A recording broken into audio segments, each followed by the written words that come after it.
5, 4, 3, 2, 1. And it's live.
This is Leicester Till I Die TV.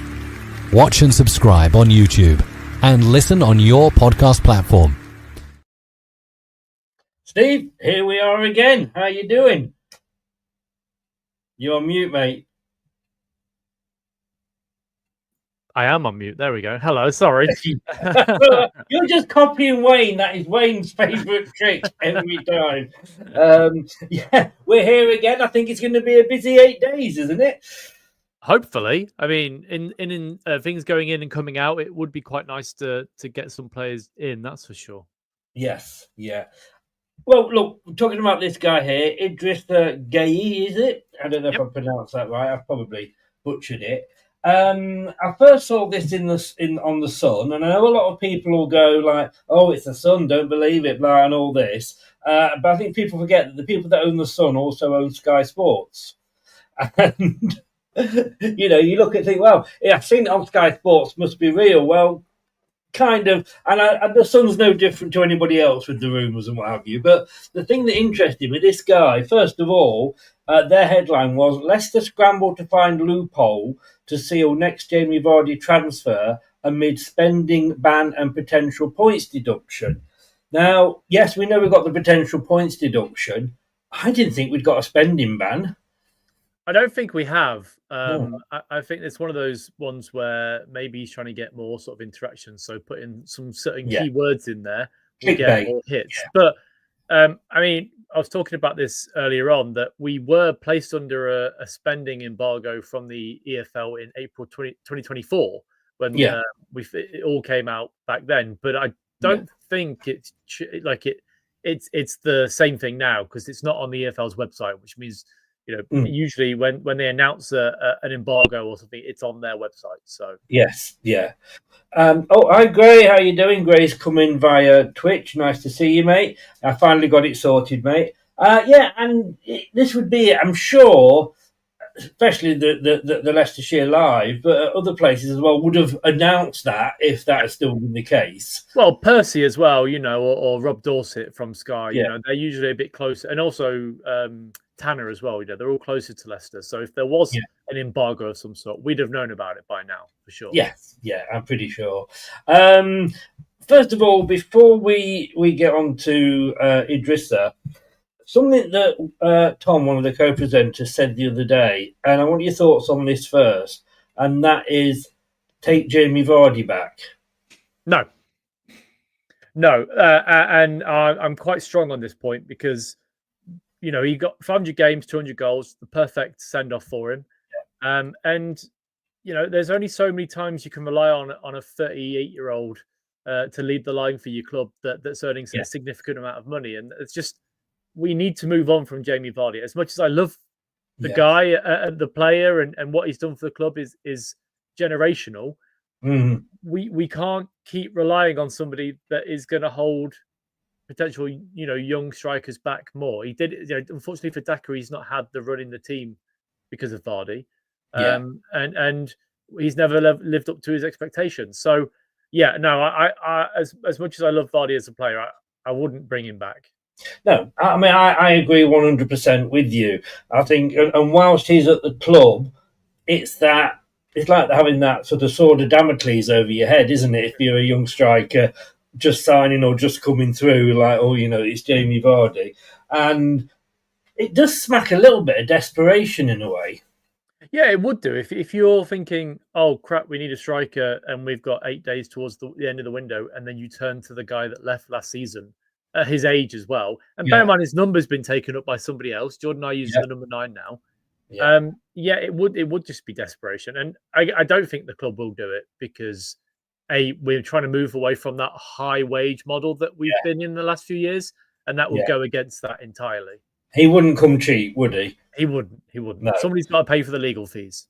Exactly. This is it. Exactly. And I've got to say as well, it is interesting that he hasn't been snapped up. I mean, that says a lot. Yes and no. I think that you'll probably see a movement at some point by the end of this week. But also remember that he's a free agent, so he can be signed and registered at any time. So, I think he's keeping himself fit. But it might also be a case of his wage demands are too high for a club. Especially a Premier League club. Are they going to take say if Leeds get an injury to Calvert-Lewin or somebody in the next couple of days, they might turn to a Vardy sort of thing. Yeah. So I think we'd see some movement in regards to Jamie at some point. That's for sure.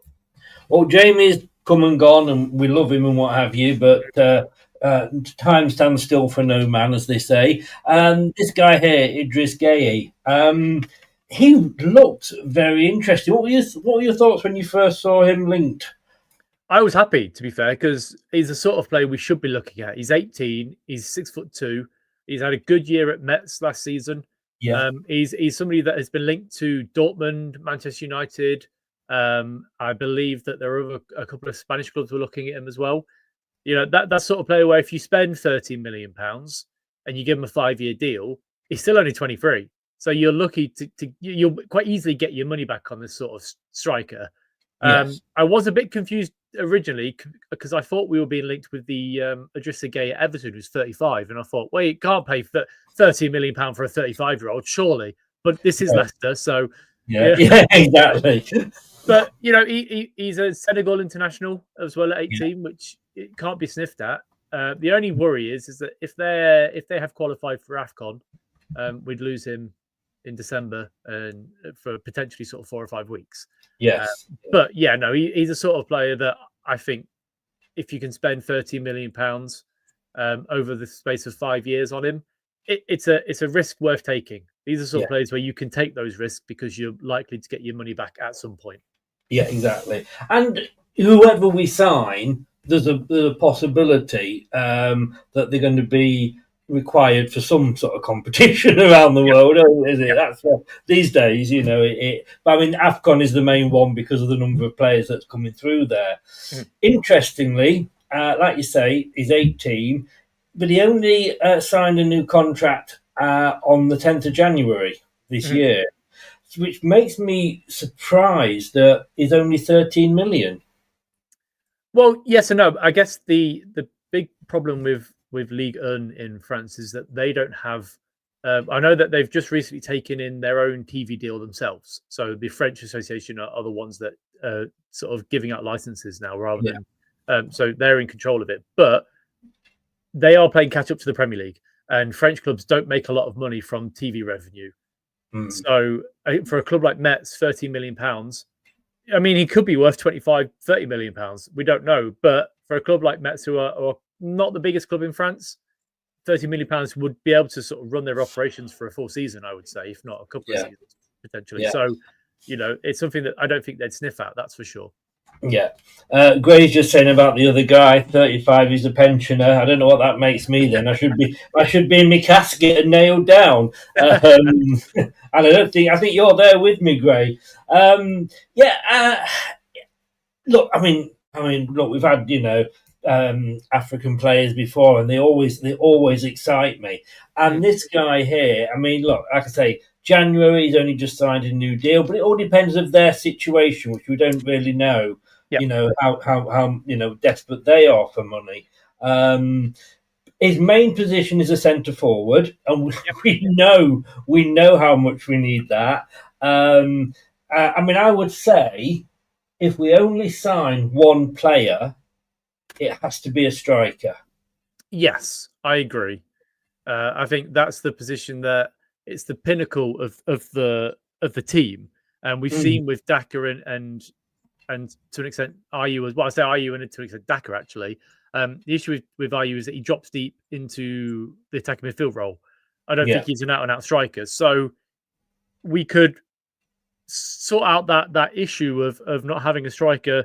Or if we lose Bilal, we can drop Ayew back and have a striker up front as a focal point. That unfortunately, isn't Daka, who just hasn't made the position his own. But yeah, I think he ticks all the boxes for sure. And it is a position that we need more than any other position on the pitch. I say that with the caveat that if we lose a central midfielder, we only have 3 central midfielders at that point. Because if Winks leaves, we've got Samare, Skip, and Golding, and potentially Chowdhury, I guess, that can play in that role. But that's not a good enough midfield. So my priority would then shift to the midfield rather than the striker. But no, I know what you're saying. I mean, I'd love to see Hamza in midfield as that defensive midfielder, because Skip and Samari is no shit, to be honest with you. Yes, yeah. The 3 S's, Samari, Skip, and shit. It all goes together. But his other positions that it says here, this is on Transfer Market, he can play as the second striker, just behind the main one, or as a right winger. Yes. Not the moment that we're short of right wingers, although we have obviously just left Casey. But these days, it seems to be the thing that teams like to go for players that can play in multiple positions for obvious reasons. Yeah, so we talked about this last week, that we are quite blessed, and I think more players are coming through from the academy that can play in multiple positions. And if you can have a player that can play across the back 4, then that's great, because he can fill in a hole if and when needed sort of situation. And if you can get a striker that is good on the wing and can play in that sort of second striker role, that's even better, because it means that you can move people around to fit the team around certain players. So yeah, I think it is important for us to have a player that can play in different positions. I'm just trying to get up his details from last season, and Transfer Market aren't giving me it. But they were in Ligue 2, weren't they? If that's the right way of saying it. So he scored 5 goals in 17 games last season in Ligue 2. They haven't obviously played a game yet in Ligue 1, because I think it kicks off next weekend potentially. I believe so. Yeah. And in that time, he has scored for Senegal.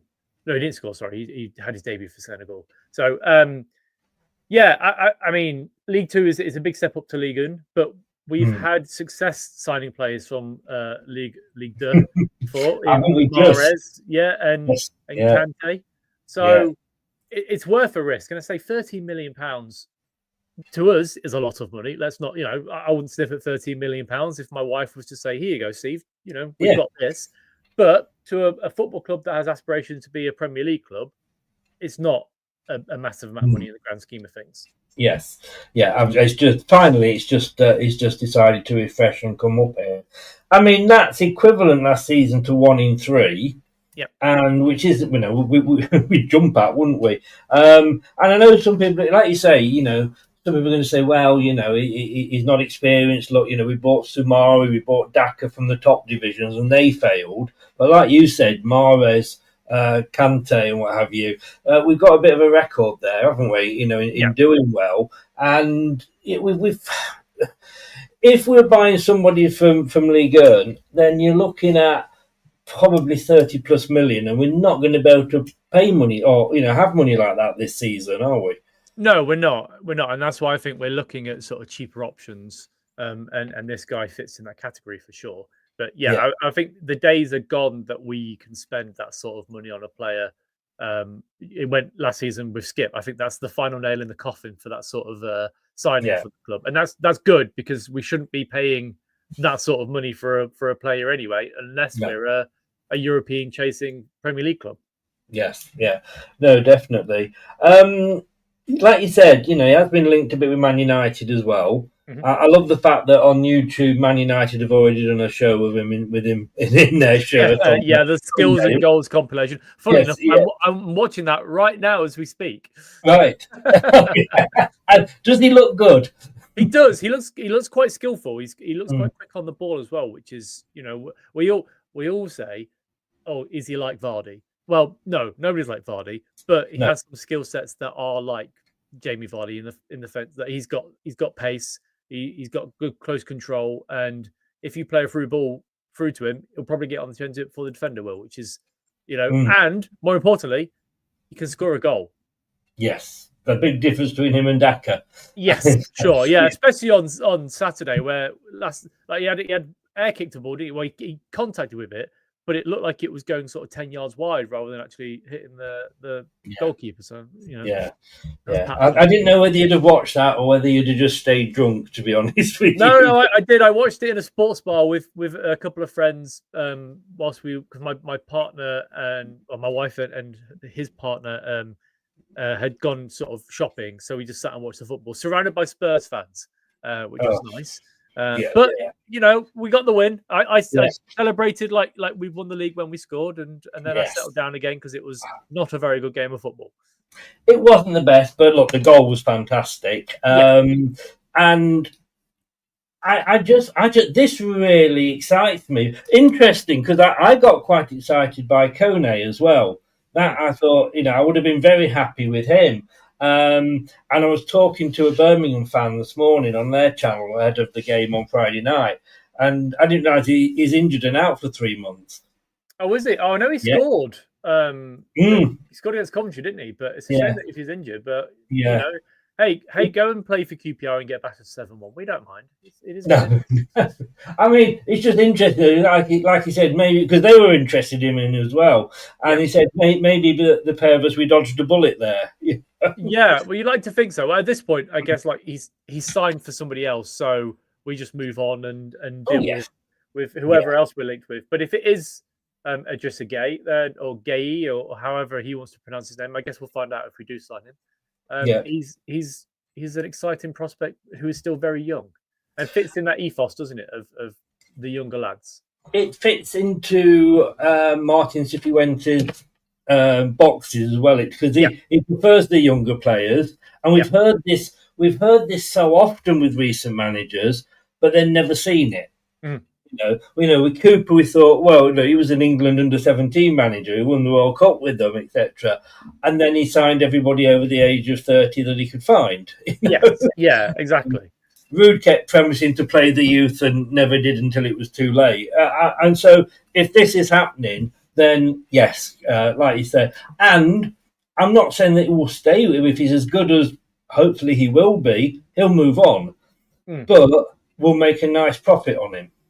Well, that is the most important point, I guess, as a selling club that we are. If you sign him for £13 million, you keep him for a couple of years. Realistically, you only need to make sort of £6 or £7 million profit because take off the amortization over the contract. So you need to make £7 million for a profit. So if we can sell him for £30 million, that's £20 million profit, and that always looks well, for any sort of accounting period. Yes. No, definitely. I mean, we'll wait and see if he does arrive. The other one I wanted to slip in was Wout Faes. Now, I don't know if you've seen the rumours about him, but apparently... I'm very happy. I've seen them.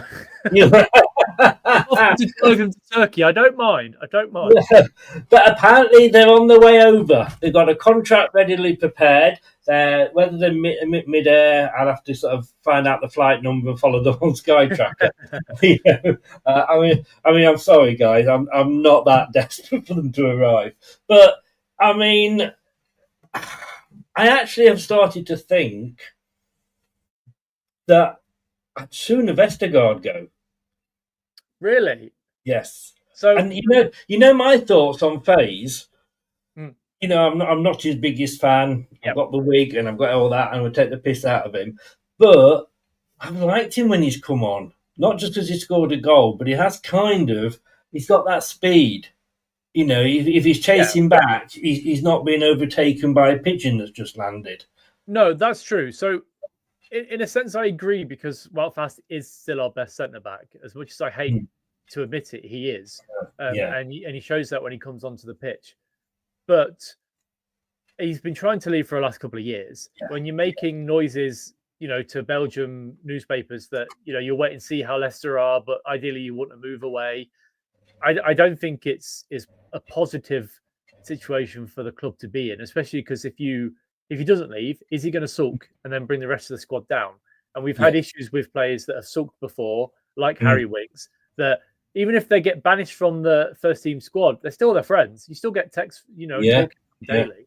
Yeah. So if we can get 6, 7, 8 million pounds for Wout Faes, I'm happy with it. And I guess as well, if you looked on Saturday, there was a moment where Akoli put in a block against one of their forwards, and both Akoli and Vestergaard celebrated like they scored a goal. Yes, and I haven't seen that in a Leicester shirt from Yannick Vestergaard for at least 18 months or so. And I don't see that with Wout Faes. At least we know that Vestergaard is going to be here this year and possibly next year because we can't shift him. So you've got to play him. He's on the wages that you have to play him, and he will probably still come good as long as you've got that person next to him. But my main issue isn't the defence; it's the midfield. In regards, so if you were to play Vestergaard and Akoli, the midfield needs to be improved because it's like walking through. It's like they're not there. Kate said that it's like a polo. There's people around it, but you can walk straight through. So I agree in the sense that he is our best central defender. But if he doesn't want to be here, and I say this with every player, if you don't want to be at the club, I'd rather get the money and put that into a different player coming in. Maybe we bring a new central defender in to replace him. I think he's on about 50 grand or something like that as well. Yeah, exactly. I mean, Vestergaard, in fairness, I think Vestergaard's actually on 10 more, but you've got to think of the wages, haven't you, as well? And I guess with Vestergaard as well is that, so look, I've made my opinions clear on Yannick Vestergaard for a long time. I don't think we should have given him a 3-year deal in the first place. We got our pants pulled down as a last sort of leaving present from Enzo Maresca for that one. Once you verbally agree a contract, it looks quite bad if you then decide to then sort of say we're not giving it to you anymore, sort of situation. And his obviously fell out with Rude last season for not wanting to stay over. But we've seen that under the right manager, he can be an effective defender and a leader on the pitch. He did it under Enzo, and it looks like Marty wants, has put a lot of trust into him, and it'll be his starting defender for the season. So, look, in the manager we trust, I guess, because, I'm somebody that will give Marty as much rope as he needs, because at the end of the day, we need to back a manager for the next 2 or 3 years, 4 years sort of thing. We can't keep chopping and changing. And so, he can, until he does something wrong, I've just got back what he says and does. And as you said, I mean, when Marty's come in, you've got to give all the players a clean sheet. They start with a 0, and let's see how you get on, because we'd written Vestergaard off, and then Enzo turned him into primetime John Terry. Do you know what I mean? Exactly. I don't know if he's shagging everybody's girlfriends or not. I don't know if he's doing that, allegedly. But I mean, it does look like a garage sale at the moment at our place, doesn't it? I mean, I said the other day, I don't know if it was to you, I said this, I think it was after the post-match, and like you say, a win is a win, and I'm glad of the 3 points. And I honestly think Birmingham will pummel us on Friday night, because I think they can hit the target better than Charlton Athletic can. But we've just got to, I think, this season bite the bullet and say we need to do what we need to do and get back. It's almost like when we dropped into League One. Yeah, exactly. Rid of the dead wood and start again. And if that means not going up, which I think it might do, unfortunately, then I'm happy to do that, because I still want my club at the end of the day. Yeah, it's like sort of performing heart surgery on yourself. You've got to take your time. You've got to make tough choices in this sort of situation. And if it means that we don't go up come the end of the season, then so be it. As long as Marty gets backed next summer, when the financial situation looks better, then great.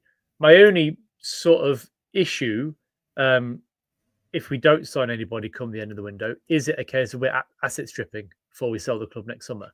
And if we don't invest anything and only bring some loan players in, it could be the start of the downfall. Because if if we come to the end of sort of November and we're languishing in sort of 16th or 17th place, it's not Marty's fault necessarily because he's not been given the tools to do the job. But the shouts of the board and John Rudkin, who's our favourite, catchphrase, that will get louder and louder, unfortunately. And it could be a case of we're asset stripping to make the accounts look better for next year. And then they go and sell the club. But, I guess time will tell with that sort of situation. But with that as well, if we are asset stripping and it means we don't go up because of that, which it may well do, then we won't be as such we won't look as good to buy as if we'd gone up and in the Premier League. So it's a double-edged sword, isn't it? It is, yeah, because obviously they'd prefer to be in the Premier League, and maybe they're doing it now. And if we do sort of sneak up, then next summer we can spend £200 million and it's all okay. And the club, and they're still here. But again, it's that situation that nobody knows, and that's the problem with Leicester City, is that it's so private and so secretive that we get snippets every now and then whenever they want to release information to the selected reporters that leak information about Leicester City. And none of us will know any different. And it's frustrating for fans. It clearly is, because we're all very annoyed at certain aspects of the club that we've not liked for a long time. But this is how they've done it since they owned the club.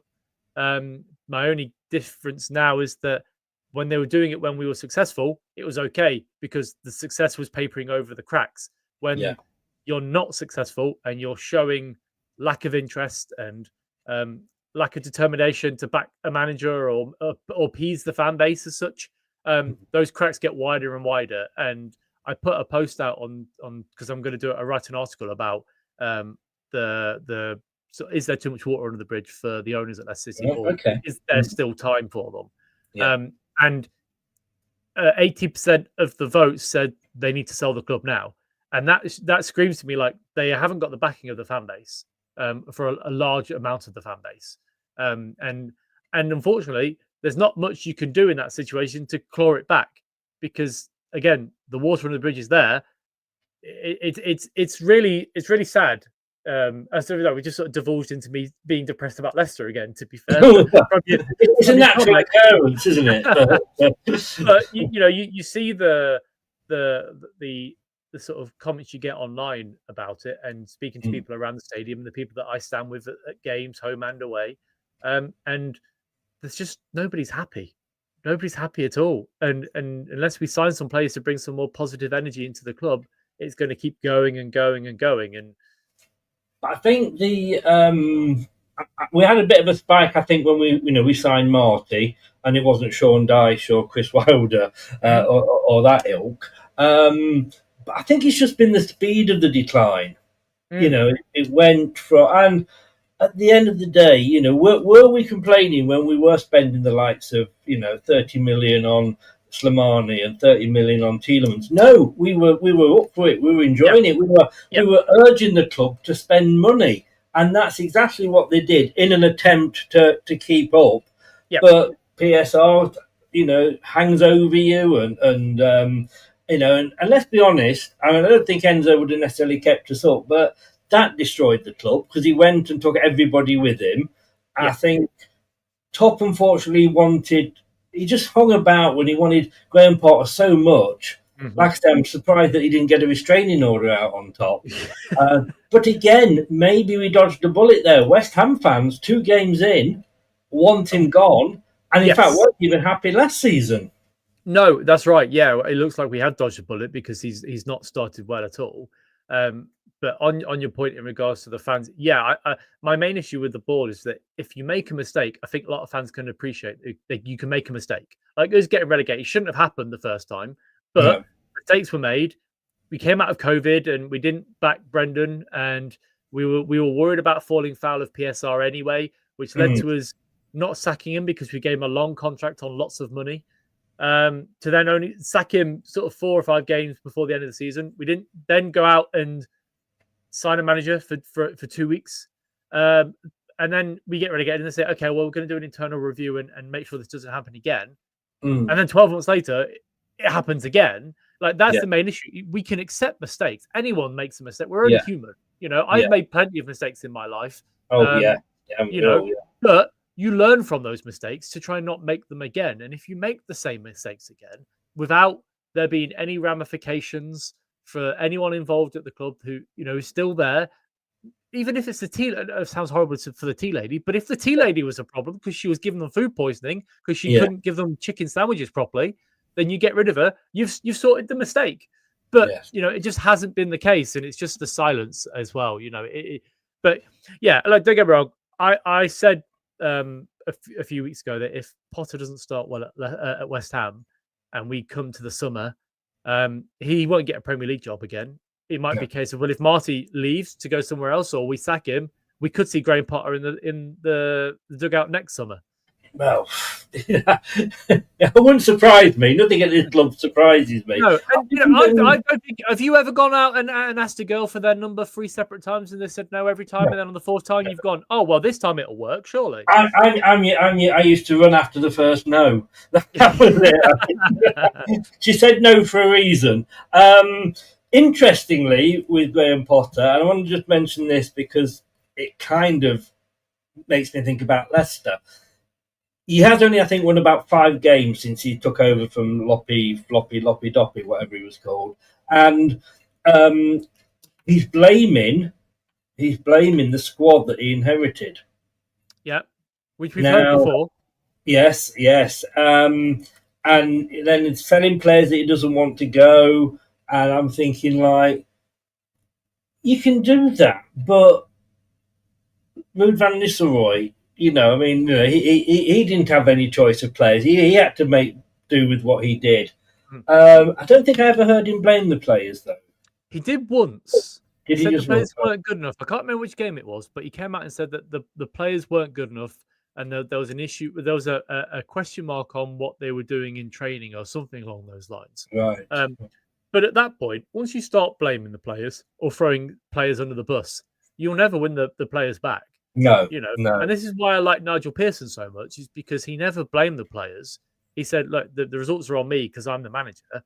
And there was that close-knit sort of group where if you attack one player, you attack the whole of the players from the media. Yeah. And then he comes out and distracts them by saying you're an ostrich or shouting at somebody whose birthday it was or whatever it is. Yeah. That's what you do. And yes, we've had, as Gray just said, we've had Brendan Rodgers who has thrown players under the bus before. Yeah, we have. Yeah. And what you say that to the media and it gets that to the fan base, what do you expect the reaction to be? The fans will then turn on those players even more because they're not trying, and it gets worse. The atmosphere gets worse, and you'll never recover, unfortunately. And that's why Marty. When Faes cupped his ears to the fans, he came after the game and said, "I've had a word with him. I said it's not good enough," and then we moved on, and that's fine. That's great. You don't need to say, "Well, you get him on the naughty step for the next 2 weeks." Yeah, it happens. It happens. Yes, it does. But like you say, with Faes there, one of the reasons I think he will probably go is because he has lost that connection with the fans. Yeah. Probably more than any other player.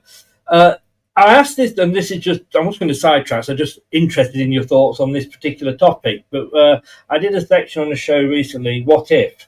An alternative view of what might have happened, sliding doors moment.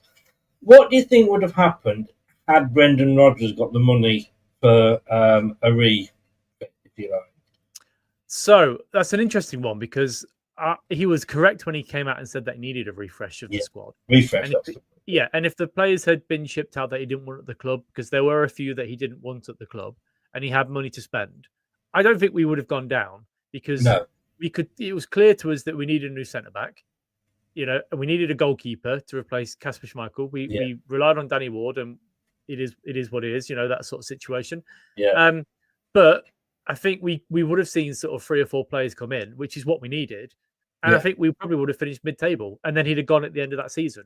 But, hindsight is 2020, isn't it? It's a wonderful thing. We can all say, if this happened, if that happened, things would be different.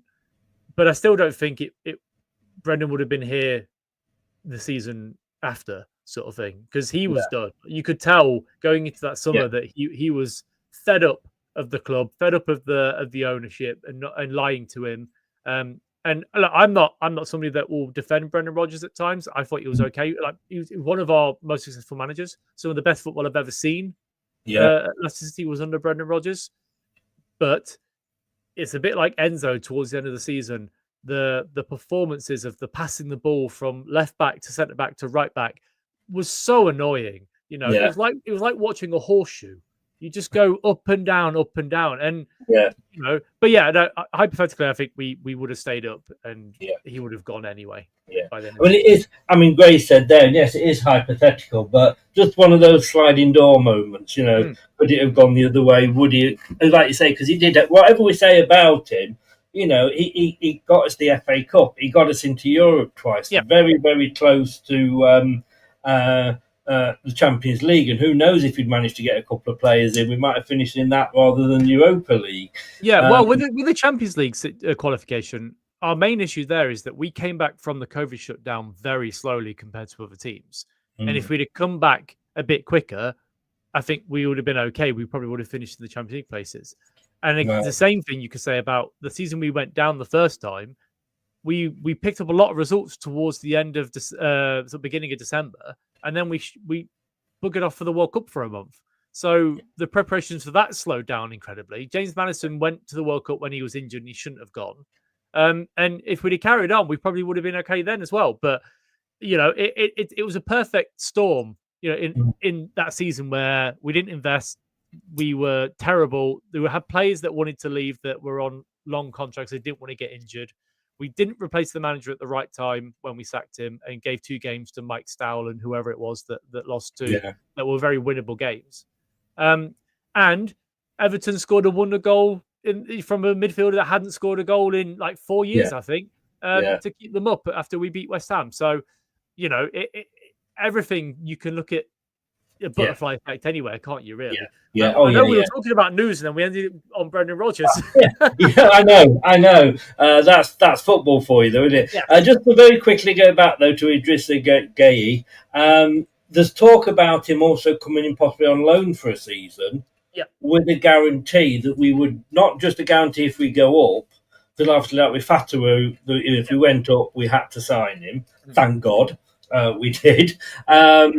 But with this guy, it would be a loan, but we would just make it permanent next summer when obviously we've hopefully got a year away and we've got PSR behind us. I would be I think that would be a good option as well.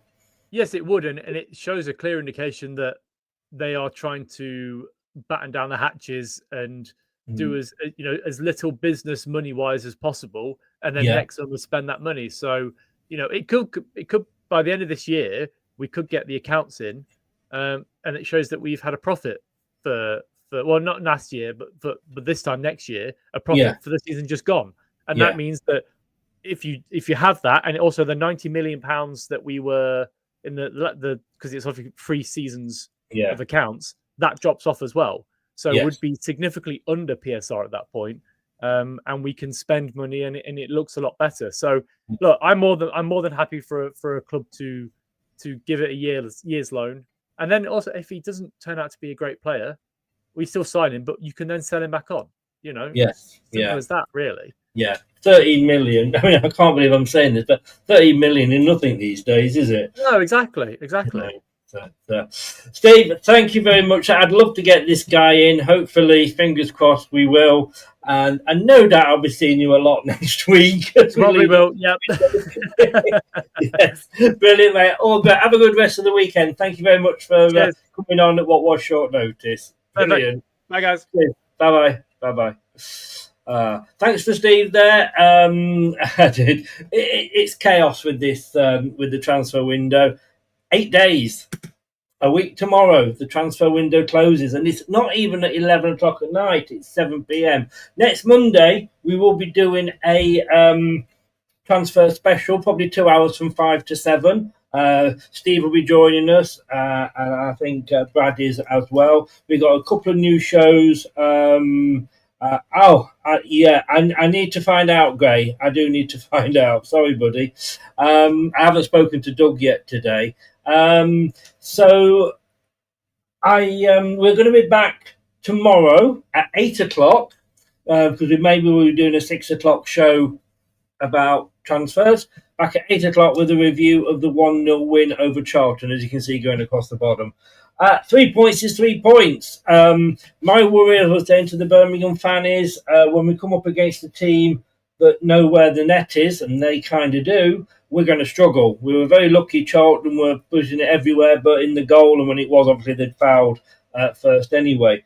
So we'll have a look. We'll get what Brad's thoughts are on that. But thanks very much. Like the video, subscribe if you are new, whether you're watching live or on catch-up. You can do both of those things. And if you're listening via your favourite podcast platform, as always, thank you for lending me your ears. Take care, have a good weekend, and I'll see you tomorrow night. Thanks very much, everybody. Good night. Thanks for watching. These videos are tremendous. You better like them too, or I'll be back. This podcast is proud to be part of the TalkSport Fan Network. TalkSport. Powered by fans. That will conclude this evening's entertainment.